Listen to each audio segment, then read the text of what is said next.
Entonces él tenía que salir de esa región, pero estaba en la región de Mesopotamia, la parte del sur de Mesopotamia. La poligamia como tal era culturalmente aceptada, no era ningún pecado, no era mal vista. Entonces este hombre, ¿qué es lo que está arrastrando con él? Está arrastrando una cultura, está llevando una cultura, y por eso vemos a un Abraham con un montón de personas que cuando sale de Ur de los Caldeos ya tiene un ejército de 300 hombres de guerra que son de su mismo linaje, y luego cuando vienen en el cautiverio estamos hablando como de 7,000, ya eso es una persona como patriarca, ¿sí?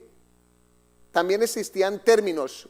La siguiente filmina nos habla, o diapositiva, de otros términos de lo que es las culturas familiares en ese entonces. Existe lo que era la poliandría, régimen familiar en que se permite a la mujer unión conyugal con varios hombres. Escuche, esto también era en esa época, no era mal visto, era algo natural, era algo normal, era algo social, era aceptado, y para la alegría de muchas de ellas. No habrá, me imagino que todavía existirá alguna mujer que quisiera transculturizar esto y hacer uso de esta herramienta y decir, bueno, la Biblia dice que aquí podían tener muchos maridos, pues yo voy a hacer uso de la Sagrada Escritura y voy a empezar a tener más maridos también. Si usted analiza, había una mujer por allí en un pozo que parece que tenía como ese hábito, y estaba allí. El Señor Jesucristo llega y tiene una conversación con ella, y ella en un cortejo le empieza a cortejar a él, y él le empieza a decir que me dé agua, y ella, tú eres judío, yo soy samaritana, pero una palabra de cortejo, y termina ella casi como exponiéndose a él, y él le dice, ve y trae a tu marido. Y dice, yo no tengo marido. Le está haciendo una palabra de coquetería, como quien dice, estoy soltera, ¿sí? Y bien lo has dicho, porque 7 maridos has tenido, 6 maridos has tenido, y el que tienes ahora tampoco es tu marido. Pero entonces parece que ella tenías como que ella sabía ese tipo de cultura, lo quería arrastrar. ¿Sí me hago entender? Aquí la poliandria era un régimen familiar. Escuche bien, se le permitía a la mujer lo que nosotros entendemos hoy como el ¿qué? Matriarcado. Las matriarcas, mujer que manda, la que toma las decisiones en el hogar, la que dirigía, la que opinaba y se hacía, tenía la oportunidad de tener varios maridos. También existía la poliginesia. Poliginesia es un régimen familiar donde el hombre podía tener varias mujeres, y él era el que dominaba y dirigía y tomaba las decisiones dentro de la tribu o el clan. Estamos hablando de lo que es conceptos de la poligamia, donde está entonces el concepto de la poliandría y el de la poliginesia. Uno es de la mujer, el otro es del hombre. Aparece también ahora el hermanazgo. Si miramos en la Escritura, nos damos cuenta de textos que se refieren a cosas que, si las transculturizamos, son como totalmente para nuestros ojos escandalosos, pero en ese tiempo eran correctos. Hermanazgo consistía en el derecho de contraer matrimonio con las hermanas menores de la primera esposa. Era un derecho, no era un mal, era un derecho, culturalmente era correcto. Quiero que miremos el libro de Génesis, por favor. Es una lectura muy conocida, sobre todo las mujeres conocen mucho de esto, porque es un tema que se usa mucho para hablar de temas espirituales en las mujeres. Pero quiero que miren allí en Génesis y capítulo 29, por favor, el caso de Jacob cuando se casa con Lea y luego le toca pagar 7 años más. ¿Por quién? Por Raquel. ¿Sí? Génesis capítulo 29 y versículo 26. Y dice, y Labán respondió: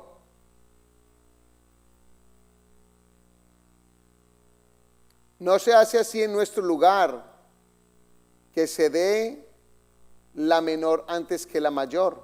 Cumple la semana de esta y se te dará también la otra, por el servicio que hagas conmigo otros 7 años. Entonces, ¿qué tenemos aquí? Jacob, que trabaja 7 años para su tío Labán, para poder tener derecho a casarse con Raquel, ¿cierto? Y cuando se casa, ¿a quién le entregaron?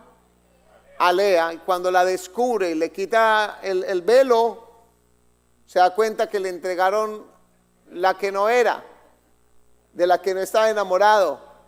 Y entonces, ¿qué le dice su tío? No hay ningún problema. Es que primero se me tiene que casar la mayor, ahora tienes derecho a la menor, pero por otros 7 años. Cúmplele a esta la semana de compromiso, o sea, la semana de luna de miel, cúmplele a ella su semana y luego te puedes casar con la otra, pero trájame 7 años más. Entonces tenemos aquí lo que se llama el hermanazgo. Era un concepto cultural que en este momento sería un error fatal que nosotros lo apliquemos. Que unas personas lo usan y hay gente que lo usa, se enamoran de una, de la mayor, y por ahí de hecho se quieren aprovechar de la que sigue. Y si es una familia de 5 mujeres, quieren tener 5 novias y es una sola visita para 5. Eso es un error de transculturización. No podemos nosotros hacer uso de ello. Tenemos que ser muy cuidadosos en la hermenéutica entonces de entender la aplicación del contexto histórico, de la parte cultural. ¿Están entendiendo? Otro punto es el levirato. El levirato es la práctica por la cual el hombre podía casarse con la viuda de su hermano. Escuche bien eso. Hoy día es un escándalo. Hoy día dice que es este engaño. ¿Cómo se le ocurre engañar a su hermano? No esperó que lo enterraran para quedarse con él. Pero no en ese entonces era correcto. El libro de Génesis capítulo 25 y versículo 5 nos registra qué dice allí la ley. 25, 5.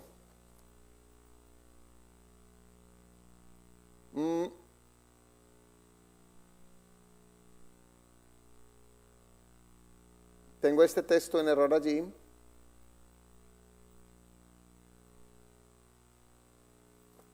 Este texto hace empalme con Mateo 22, porque es una lectura que le sacan un grupo religioso al Señor Jesucristo. Vamos Mateo 22 y luego Él nos va a llevar allí nuevamente. Mateo 22 y versículo 23 al 30.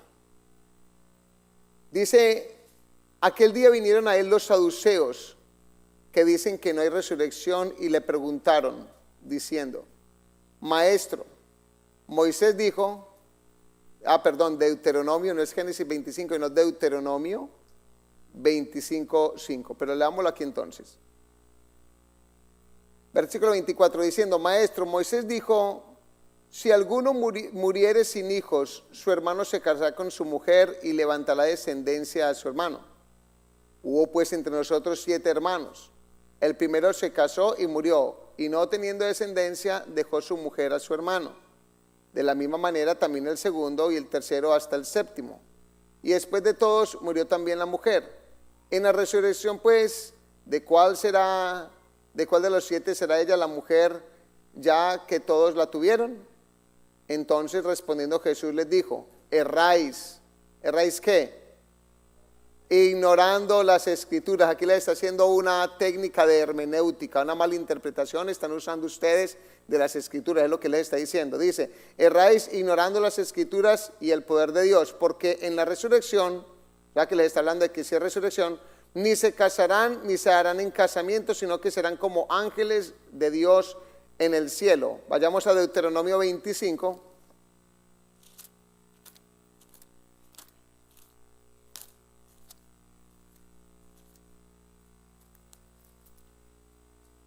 Y versículo 5, allí está la ley. Deuteronomio 25, 5, cuando hermanos habitaren juntos y muriere alguno de ellos y no tuviere hijo, la mujer del muerto no se casará fuera con hombre extraño. Su cuñado se llegará a ella y la tomará por su mujer y hará con ella parentesco. Eso se llama levirato. Era culturalmente correcto que si en una casa vivían varios hermanos y uno se casaba con una mujer y si se moría y no tenían hijos, el otro, el siguiente en orden, en estatura o en edad, perdón, entonces la tomara como mujer. ¿Me están entendiendo? Esas son cosas, esas son culturas y son familias del entonces que tenemos que tener cuidado de transculturizar, porque en la hermenéutica eso es lo que cuidamos. Existen muchos errores y nuestras culturas y nuestros pueblos, sobre todo los centro y latinoamericanos, hemos, creo que, terminado entendiendo que han sucedido ciertos tipos de como esos flagelos en medio de nuestras sociedades, donde se ven unas cosas que son como sacadas y uno dice, ¿de dónde? ¿Y de dónde lo han sacado? Muchas veces lo han sacado son de malas interpretaciones de la Biblia. ¿Por qué? Porque han leído una Biblia por allí en algún momento determinado, leen un texto, lo sacan del contexto, lo ponen en el contexto actual que no tiene nada que ver y hacen una mala aplicación de lo mismo. Entonces es de cuidarse. Por eso es importante entonces la hermenéutica, el correcto uso de la interpretación de la Escritura. Si miramos uno más de las figuras de familias que existían para el entonces, el sororato. ¿Qué es sororato? Consiste en el derecho del marido de casarse con parienta o sierva de la mujer cuando ésta era estéril. Sororato. El derecho del marido a casarse con parienta o sierva de la mujer cuando ésta era estéril. En Génesis capítulo 16, del versículo 1 al 3, ustedes conocen la historia de Abraham, de Sarai y de Agar. Allí aparece Abraham porque todavía no había sido cambiado su nombre a Abraham. Recuerden que primero era Abraham. Y también Sarai porque todavía no se le había dado el nombre de Sara. ¿Sí? Entonces tomé cuidado de escribirlo de la manera correcta como aparece en el libro de Génesis capítulo 16 y versículo 1 al 3, donde Sarai era estéril y ella quería que su esposo, al recibir la promesa de parte de Dios de que de él saldría una generación grandísima, ella quería que se cumpliera esa promesa, que se hiciera esa palabra rema. Mire qué mala aplicación que ella hizo, que se hiciera verídica, y para que se hiciera verídica ella tomó a una sierva, a una de sus esclavas, creo que tenía 10 años con ella, la toma y le dice a su marido, bien puedes estar con ella, tómala como mujer tuya. Simplemente que cuando ella vaya a dar a luz, para, ¿a dónde? A mis piernas, ahí es donde tenía que parir, ¿sí? Tenía que hacer el proceso de parir, tenía que ser a las piernas de Sarai, como para que simbolizara de que ella era la que le estaba dando a luz. Por eso era importante entonces estos términos entenderlos. Ahí el niño era aceptado en el núcleo familiar como hijo legítimo de Abraham, que era el hijo legítimo, era aceptado por Sarai de esa manera. Entonces miramos que el sororato era algo viable para el entonces. No podía dar la mujer a luz porque era estéril, que ella misma lo dice, Dios me hizo estéril, toma tú una mujer. No sería bueno hacer esto en este momento. No es correcto para nuestra cultura que una mujer estéril le diga al marido, venga que yo tengo una amiga allí muy querida, venga yo se la presto, esté con ella tranquilo, yo la voy a aceptar, yo les voy a servir hasta el vino y pasen bueno ahí, pero me permite que cuando ella vaya a parir, entonces lo haga a mis piernas para que ese bebé salga como de parte mía. No es lo correcto culturalmente. Pero habrá quien use ese texto y hace mal uso de él. Alguien que haga mal uso de un texto de esto lo va a aprovechar por un bajo instinto. ¿Me hago entender? Por un deseo, un pretexto personal, va a hacer uso de un recurso que era meramente para ese entonces, que era cultura de otra gente y que era en un tiempo histórico totalmente diferente al que estamos. Miramos otro tema cuando hablamos de lo que es la familia y la cultura, la parte de la vestimenta, así como por tomar rápidamente algunos de ellos. Dice allí, no vestirá la mujer traje de hombre, ni el hombre vestirá ropa de mujer, porque abominación es a Jehová, tu Dios, cualquiera que esto hace. Escuche bien, estamos hablando del peligro de transculturizar, de traer una cultura, arrastrarla en los años y pasarla a un contexto totalmente diferente. Nuestra cultura es totalmente diferente. Nosotros tenemos una cultura, ¿qué? ¿Esto es oriental o occidental? Una cultura totalmente diferente. Y las culturas de ahora, que ahora el mapa geográfico, el croquis, el mapamundi está bien definido y que tenemos tanta tecnología y tantas cosas, nos damos cuenta que las culturas son muy variadas en todo el mundo. Ustedes acaban de analizar, me imagino que en las noticias acaba de pasar una celebración de St. Patrick's, ¿cierto? En la celebración de St. Patrick's, allí hay una cosa peculiar. Ustedes, no sé cuántos han tenido la oportunidad de mirar a estos grupos de hombres que tocan la gaita. Ellos se visten ¿de qué? De falda. Cuando yo vi eso por primera vez en Nueva York, yo me quedé impresionado, hombres con falda. Yo digo, ¿qué es esto? ¿Qué cosa? Eso es que no les da pena, qué vergüenza. Y yo me imaginaba poniéndome una falda de esas y me sentía penado. Claro, si usted analiza, son de Irlanda, y en Irlanda ellos usan falda, ¿sí? Por ahí películas como Atila, si usted analiza películas de antiguas, lo que usaban era falda. Entonces, cuando la Escritura cita ese texto bíblico de Deuteronomio 22, quiero que vayan allí, por favor. Deuteronomio capítulo 22 y versículo 5.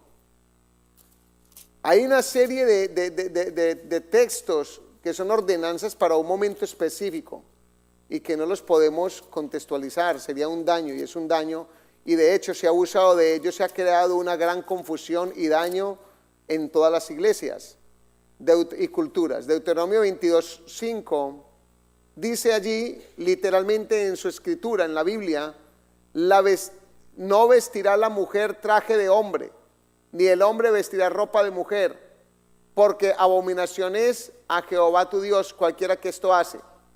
Mire, voy a pasar a la figura que tienen allí y quiero que hagan más o menos referencia al dibujo que tenemos. La diferencia que había entre la vestimenta, si bien los trajes de los hombres, aunque eran cortos, a veces los trajes eran largos también, la diferencia estaba en la calidad de la tela, era ropa más gruesa, pero la medida a la medida que llegaba la mayoría de las veces era las rodillas, era una prenda de hombre, ropa gruesa, tejido grueso, y la mujer era una ropa más suave y era hasta los tobillos. Cuando el escritor dice aquí la ley que no permite que la mujer vista ropa de hombre, está hablando, y escúchelo bien, no es que esté necesariamente atacando una vestimenta como tal, sino que está atacando una situación meramente lascívica, y esto no lo entiende la gente. En ese entonces existe lo que existe ahora. En ese entonces existía lo que ahora conocemos por los travestis. Un travesti le gusta usar ropa ¿de qué? De mujer. Y también vemos grupos de mujeres que pretenden o se sienten ser hombres y usan ropa de hombres. Usted ve que usan el pantalón de hombre grueso, el jean de hombre grueso con el cierre para el lado derecho. Usted mira que aseguran de colocarse el reloj más grueso que tengan. Usted analiza la ropa como es, el pantalón caído, y usted analiza, usted dice, ¿se viste como un qué? Como un hombre. Mire que pierde la feminidad y eso no tiene nada que ver con jean o no jean. Esto es un error de transculturización impresionante que ha llegado y se ha arrastrado de una mala forma de interpretar la escritura y ha llegado y ha invadido iglesias. Hay iglesias que se han fundamentado, iglesias donde usar bata a la mujer. Yo recuerdo con mi familia llegar a una iglesia que me invitó un amigo en Nueva York, que me fui con mi hermana, con mi madre. Entramos a esa iglesia y lo primero que el ministro de esa iglesia fue, cuando me le presenté, porque el amigo me presentó como líder, fue que cogió a mi hermana y la miró y le hizo de frente así, porque mi hermana fue de jean, y en esa iglesia las mujeres tenían que ir de falda. porque estaban cogiendo un texto fuera de contexto y metieron una doctrina. Y hay un montón de iglesias donde usted, si usa jean, usted está usando ropa de hombre. Es un error totalmente de interpretación bíblica. Eso no tiene nada que ver. Iglesias donde usar pintura, usar rubor, usar algunos ornamentos no se puede, es pecado. Están cogiendo un contexto histórico, una cultura totalmente de otro entorno, de un tiempo histórico totalmente antiguo, y lo están trayendo. Están haciendo un mal uso de la interpretación de las escrituras. Están tratando de culturizar algo que era de ese entonces. Entonces esto de hombre que se viste de jean, de hecho si somos más exactos y más justos, el hombre está mal vestido también. Porque si me está diciendo que que la mujer no se vista con vestiduras de hombre, entonces los hombres están mal vestidos, porque esta no es la vestimenta que usaban los hombres. Si yo voy a hacerle uso total a ese texto bíblico, tendría que empezar porque todos nosotros estamos mal vestidos y tendríamos que estar usando batica, faldita. Por favor, los líderes, el domingo hasta las rodillas. ¿Me hago entender?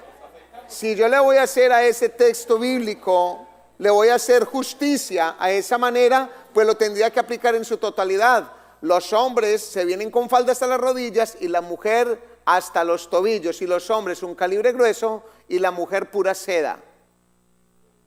¿Me hago entender? Es un error completo, es un error. Eso estaba hablando de unos patrones de comportamiento sexual inadecuados. Había promiscuidad como existe hoy.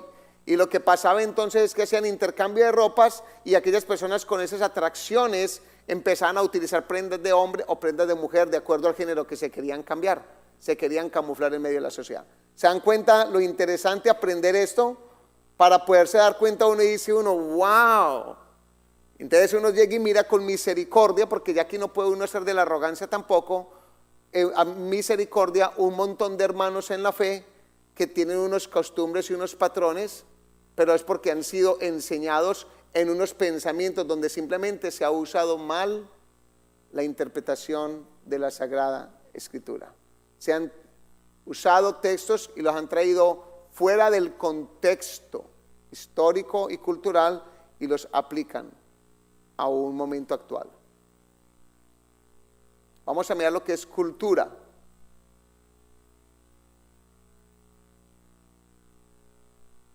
La cultura es un conjunto de conocimientos, ideas, tradiciones y costumbres que caracterizan a un pueblo, a una clase social, a una época, etc. Es un conjunto de conocimientos, es lo que es una cultura, de ideas y tradiciones y costumbres que caracterizan a un pueblo, a una clase social, a una época, etc. Las culturas son importantes entenderlas. Nosotros necesitamos entender. Me gusta mucho el librito de usos, el que tengo allí, y de cultura, porque me permite entender momentos específicos. El Señor Jesucristo estaba atacando culturas antiguas. Quiero decirles a modo de información, hablando de culturas, existía la cultura de el divorcio, y existían varias corrientes. Como en el entonces, ahora mismo existen diferentes corrientes. En el entorno de Jesucristo habían varios grupos. Habían específicamente dos grupos, que eran dos rabinos, Shammai y Giliel. Shammai y Giliel tenían dos conceptos totalmente diferentes con respecto a la apreciación de lo que era el divorcio y el nuevo matrimonio. Jesús se posicionó en uno de ellos, y uno de ellos, y ellos hacían uso y referencia desde la antigüedad de cosas históricas y de leyes, pero uno de esos grupos utilizaba mal la enseñanza y había errado en lo que era la interpretación correcta de las Escrituras. De hecho, cuando Jesús le hacen y le preguntan le hacen la pregunta sobre el divorcio, dicen, ¿es lícito que el hombre abandone o deje a la mujer por cualquier cosa? Yo quisiera que vamos a ese texto bíblico, por favor. Vamos a buscar. Si alguien lo ubica, nos puede ayudar. Vamos a mirar aquí un momentico.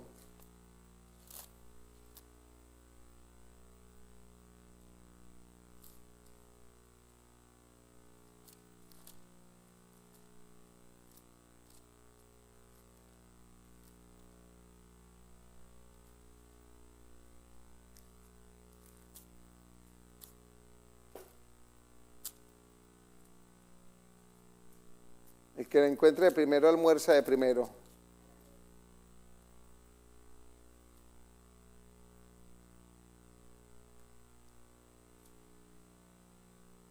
Yo, aleluya. Mateo 5, me tocó el primer sándwich, versículo 31.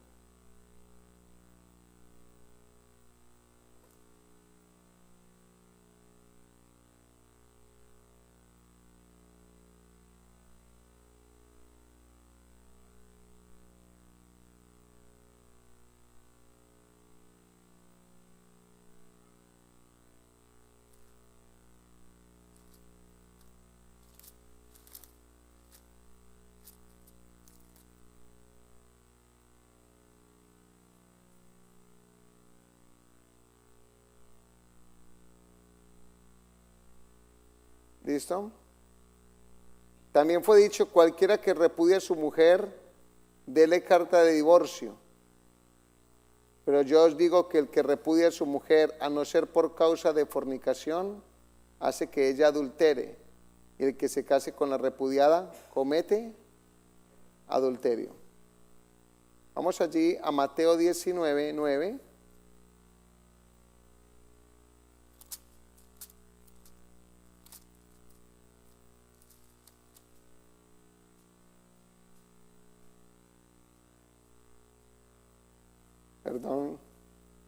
Marcos 19, 9.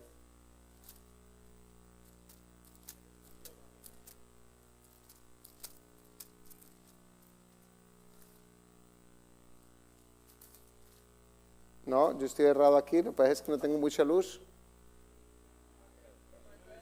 Mateo 19,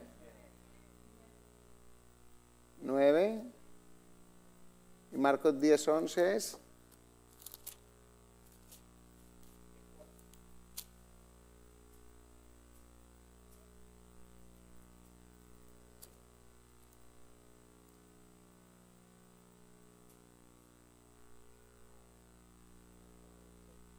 Marcos 10. Ajá.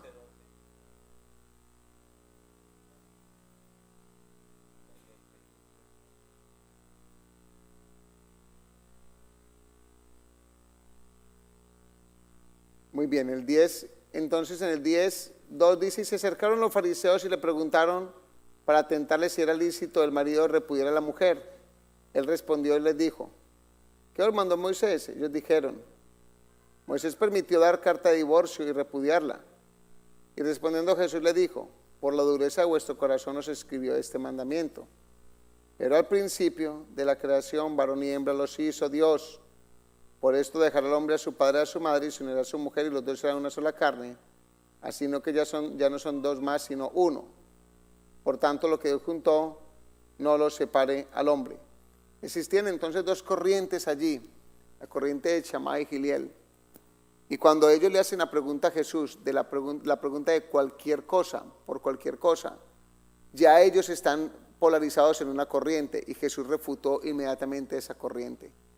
Jesús dijo, no, solamente por causa de adulterio.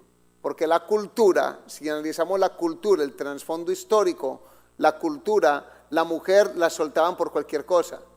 Primero, si se casaban y el hombre se da cuenta que no era virgen, iba y la devolvía. Segundo, si no cocinaba bien, la devolvía. Tercero, si se le cayó un diente, la devolvía. O sea, cualquier cosa, si el hombre se le perdía el encanto a la semana o al mes, la devolvía, le daba carta de divorcio por cualquier cosa. Entonces mire que la historia muestra que en la antigüedad por cualquier cosa lo hacían, pero cuando llega el momento de Jesús, ¿Jesús qué trae? Una revelación, trae una enseñanza y dice, no. Primero, no se daba carta de divorcio. Segundo, se dio por la dureza del corazón. En otras palabras le dice, lo que Dios quiere no es el divorcio. Jesús está siendo claro, el divorcio Dios no lo quiere. Y si lo quieres, y si lo permite, debe haber una causa específica que se llama traición.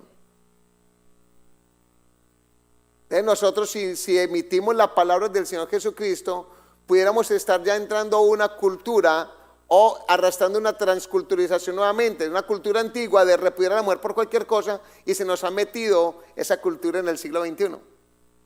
Y tristemente en las iglesias cristianas se ha metido impresionante.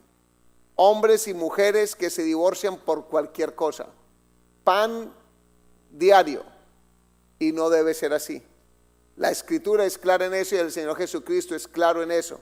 No podemos coger culturas de por allá atrás, pasarlas para apropiarme de ellas y hacerme de ellas una paz en mi corazón, simplemente para apoyar un pretexto personal en una intención o en un instinto bajo transitorio, con una buena excusa.